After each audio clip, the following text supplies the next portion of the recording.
WCBI News at 6 starts now.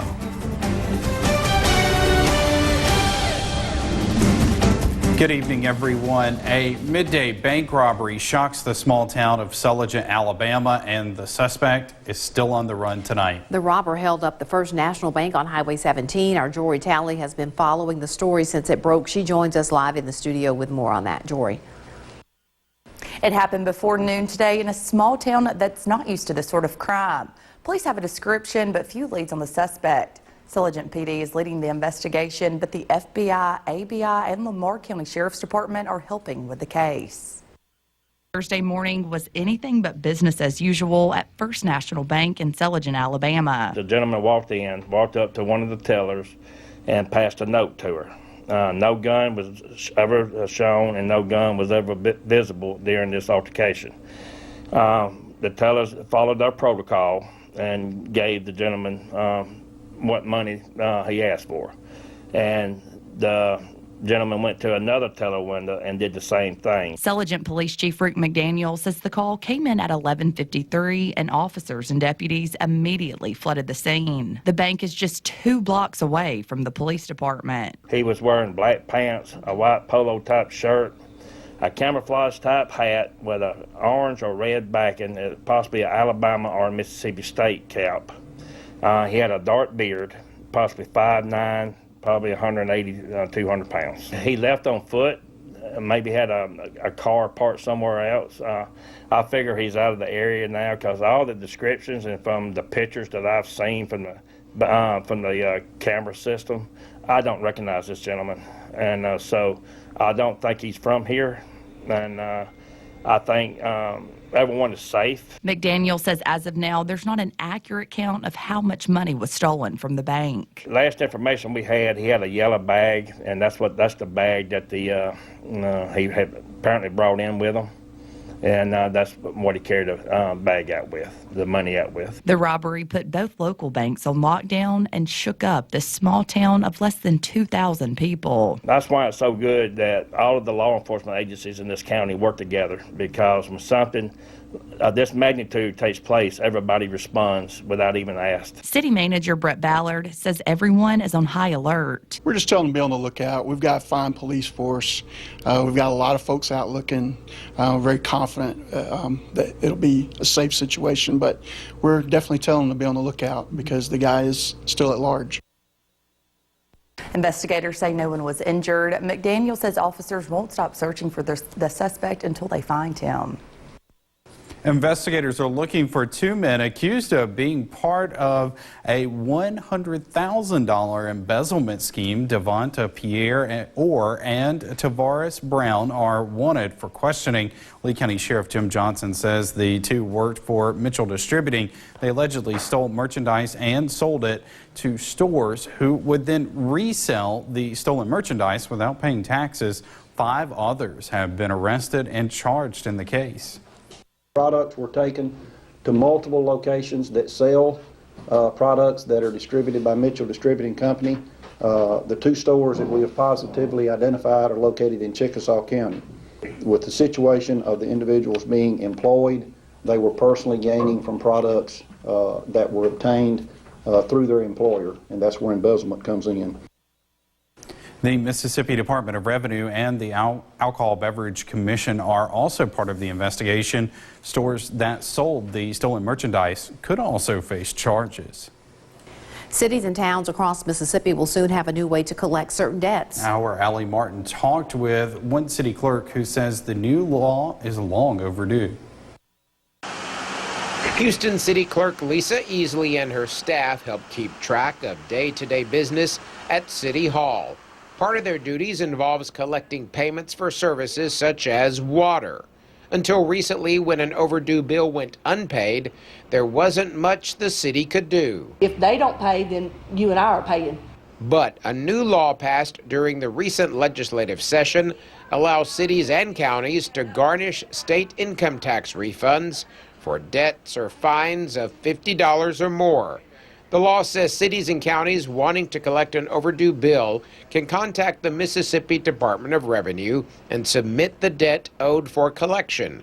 Written notice will be sent to the debtor to garnish all or part of their state income tax refund. Easley says the law not only allows cities to collect overdue revenue, but also helps taxpayers and others who pay their bills on time. The main thing is it helps us keep from having to raise taxes. And right now, it's not just the city of Houston, it's infrastructure everywhere. If you travel at all, which I'm sure you do, no matter where you go, roads and bridges in this state and other states need repair. And that's one of our focuses right now, is trying to get our streets done. But yeah, it overall helps keep down us having to tax the individuals, and that's our main goal. The legislation was pushed by the Mississippi Municipal League, who'd heard from plenty of cities and towns throughout the state about the problems they had collecting unpaid bills and fines. Any revenues that we can bring in like this is going to help deter any expense, you know, that comes up, whether it's a repair to the water system or repair to the sewer system. You know, it can be used. Easley encourages anyone who knows they have an unpaid bill to contact their city or county offices and make payment arrangements before garnishment proceedings are started. In Houston, Allie Martin, WCBI News. Along with the debt, a 25% collection assistance fee will also be assessed. Time to turn things over to Chief Meteorologist Keith Gibson, who joins us with a first look at our forecast. Keith? Joey, we'll start out with our Alpha Insurance camera network, and you can see things have settled down around here. Still some cloud cover, yes, but all of those gusty storms have really moved off to our south, and just a little bit of nuisance rain there in Wcbi County, but that's really about it aside from the cloud cover. Big time storms rumbling down here across southern Mississippi. That's what blew through here this afternoon with those very gusty winds at some times over 40 miles per hour.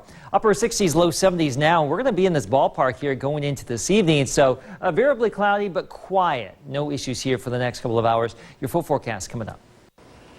A long abandoned industrial site in Houston will get an overhaul and hopefully attract a new business. State funding, grants from the Appalachian Regional Commission, and help from Three Rivers Planning will help renovate a building on the old Shannon Chair Company campus. The 63,000 square foot space will be available to businesses looking to locate or expand. The city of Houston is also kicking in $37,000 for the upgrades. We got skin in the game. We see what the potential can be. We just want to be ready. As what was it back in one point in the day, shovel ready, and we're here. We're just going to make it work for those that may need it. Work could begin this fall. The city owns the property and leases it to businesses. College coaches like to say championships are won in the off-season. Now, some Starkville businesses are also taking that lesson to heart. While school and sales slow down in June and July, some employers are starting to build their rosters and train new employees before the rush of the new school year begins. While summer is considered the off-season, campus events like orientation and camps give new hires a chance to get some reps before the big crowds come in. Summer is different now in Starkville. You know, I've been here for 22 years in this market, and used to summer was really dead. I mean, it's just different because now you have so many more people. It's not like it used to be where it was kind of a ghost town in Starkville. It's definitely stuff going on in the summer. Yates says with basketball and baseball, the busy months continue well past the fall, and things only start to ease up after May graduation. A former pro is teaching the give and go in his hometown. We get a few pointers when we come back. Welcome back, everyone. It may be June, but a flood of new students is pouring into Starkville. Mississippi State is hosting the last of its two-day summer orientation session. Students and their parents are touring campus, scheduling classes. For the past 2 years, the city of Starkville has partnered with the university to introduce students to the city as well as the university. In the past, we've done everything on campus for students and parents, but we decided a couple of years ago that we really want them to experience the city as well because they're going to be living here. So we partnered with the city, and we give parents and students a voucher, and they can go eat dinner at all participating locations in Starkville and just kind of experience our town as well. Around 1,000 people attend each orientation. Former NBA player and Starkville native Travis Outlaw is helping the next generation of ballers improve their game. For the past 3 days, Outlaw has been hosting his Elite 25 basketball camp in his hometown. The interactive camp teaches fundamentals and team concepts and encourages good sportsmanship. Outlaw says he wants the campers to develop into confident players who are prepared for life as a student athlete. When you're trying to train for a certain sport, that it takes patience and perseverance, so you gotta, just teaching them that, hey, if you're not good at it right now, that doesn't mean you can't be good at it. It just takes hard work. The discipline, that's the most important part. Learning how to, keep your head on straight, learning how to, not to get frustrated easily. Outlaw, who started his career with the Portland Trail Blazers, retired from the NBA after 12 years. Few scattered power outages still in the Golden Triangle area. That's the 4-county electric map. So things are getting a little bit better as far as the recovery after those gusty storms. Numerous reports of some gusty wind, even a little bit of small hail in the region today. Typical summer fare for us. We'll be back with your full forecast coming up. Your WCBI First Alert AccuWeather forecast with Chief Meteorologist Keith Gibson. 6:14, let's do another radar check here. You can see just a little bit of light nuisance rain activity down here near Macon and Wcbi County. That's really about it. More clouds than rain across our region right now. All those big time storms well down to our south, and that's certainly good news. We had our little taste of strong storminess around here. So as we go throughout the evening hours, don't fret if you have outdoor plans. We'll have some cloud cover here, but the rain is basically done. Comfortable temperatures. Later tonight, some more energy starts to come on down from the north, and that could spark another complex of rain and storms back to our northwest. Can't rule out some of that slipping into our area by sunrise. So in general, a quiet evening and a quiet night, upper 60s for lows, but late tonight, maybe a strong storm, or maybe a storm.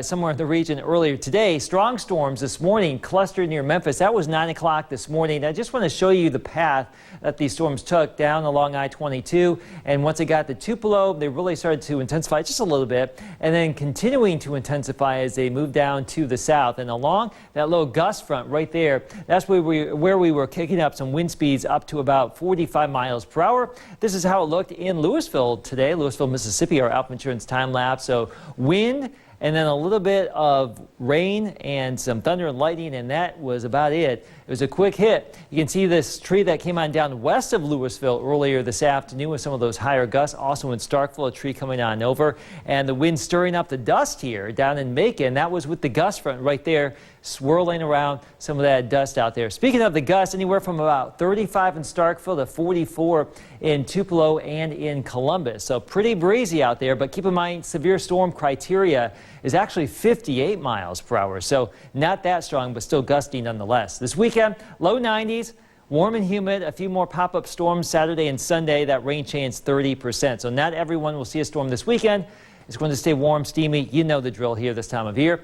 We have this nice, comfortable air mass now in the wake of those storms. Most of the region, though, baking in the 80s and 90s. We'll be back up into the 80s and 90s tomorrow. Scattered storms still possible. The rain chance about 40% here. So we'll see how it all plays out for our Friday. Tomorrow morning, there's a chance for some storms back to our west, and we'll see what develops during the course of the late morning into the afternoon, but can't rule out some of those storms around. Whatever does develop will tend to go away tomorrow evening, but during the heating of the day over the next couple of days through the weekend into early next week, as you would expect, more spotty storms and highs in the low 90s.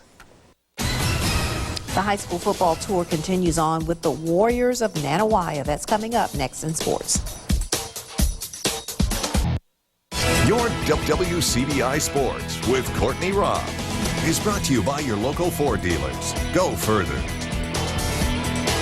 Coming off the high of history. It's a hard thing to do, but now the Nanawaya Warriors will try to begin and defend its title.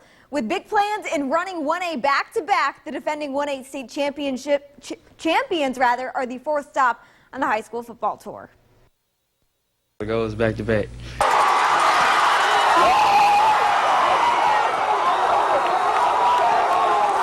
I mean, when you're on top, everybody tries to dethrone the king, so you know what I mean.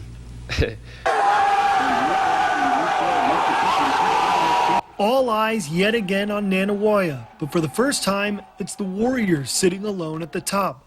The Warriors are fresh off the first football state championship in program history and are hungry to run it back. It's a lot of pressure, but, you know, we come out every day and work hard and try to succeed and get back to where we was last year. It never changes, and that's why we love it here as the coaching staff. I mean, we like those expectations. You don't want to be in a place where they accept mediocrity, so our people are hungry. Clean slate. We're practicing hard, doing what we're supposed to, just to try to get back and do what we're supposed to in the playoffs so we can get back and maybe win another state championship. Nanawayo will have some big holes to fill, especially in the trenches, but the Warriors returned 75 total touchdowns from key skill guys from that title team. That includes the Turner twins, Donovan and Devin, Shy Moore, and Austin Sanders. Last year it was the offensive line that we leaned on. Now we're going to lean on those guys. And they instill in them a desire to challenge those young linemen to get done what we need to get done. The defending champs will need them as the new division is arguably the toughest in the state. Nanawayo moves into the loaded Region 2 1A, featuring familiar faces like Noxapater and French Camp, and adding the likes of TCPS, Okolona, and Smithville. So, I mean, it's brutal. It'll be every week. It'll be a battle, and the teams are going to be really well coached. So we're going to have to bring our best each and every week. I don't need to know a lot about them. We're just going to play hard and just do what we're supposed to every snap, every ball. The Warriors begin its title defense at home against West Lauderdale August 23rd. In Nanawayo, Tom Ebel, WCBI Sports. 60 schools in 60 days with Nanawayo High School was brought to you by Winston Medical Center and Polo Custom Products.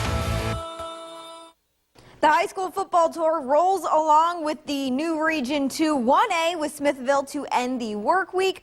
The weekend featuring the Myrtle Hawks and the TCPS Eagles. And then we kick next week off with the Noxapater Tigers. For those keeping track at home, go to our Twitter and Facebook accounts at WCBI Endzone to see the full schedule. And also, if you miss any of our tour stops, you can always go watch them back on our website at WCBI.com. The final ranking for the 2019 college baseball season officially coming out today. Mississippi State and Ole Miss both finishing with top 25 marks. The Diamond Dogs finishing out its historic year ranked at number 3 by Perfect Game, number 5 by D1Baseball.com, and number 5 by Baseball America, as well as collegiate baseball. The Rebels also finishing in the rankings, Perfect Game at number 17, 12 by D1 Baseball, 13 by Baseball America as well, and 13 collegiate baseball. Mississippi State was eliminated by Louisville in the College World Series, and Ole Miss fell to Arkansas in the Fayetteville Regional. That's it for sports. The last look at your weather is coming up after the break. Stay with us. Our storms are done for today. Now we may see a few more bubble up on our Friday. Scattered storms possible this weekend too, but we're going to have more dry time than wet time here. So that's the good news here, but it's going to be plenty hot, so you want to find a cool spot regardless. A lot of copy and paste on that 7 day. Yeah. Is that what you're saying I'm doing? Kinda, sorta. You're always working over there in that corner. I look busy though. Yes. I look busy. You do. You do. Never question that. All right. Thanks so much for joining us, everybody. Have a good night.